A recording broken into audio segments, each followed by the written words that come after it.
কিছু প্রশ্ন রয়েছে যে হাবিবুল্লাহ ভাই কি জন্য ইসলাম গ্রহণ করছে, ভাই একটু দয়া করে উত্তর দিবেন।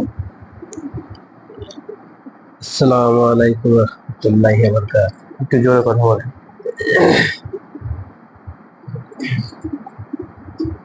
আমি ইসলাম ধর্মে আসছি, আমার বিভিন্ন জায়গায় যাই, মাদ্রাসায়, ওয়াজ মাহফিলে যাই, সেখান থেকে আমার খুব ভালো লাগে। ওয়াজ মাহফিল শুনি, ওয়াজ মাহফিল শুনে শুনে আমার খুব ভালো লাগছে, তো আমি সেখান থেকে ইসলাম ধর্ম গ্রহণ করছি।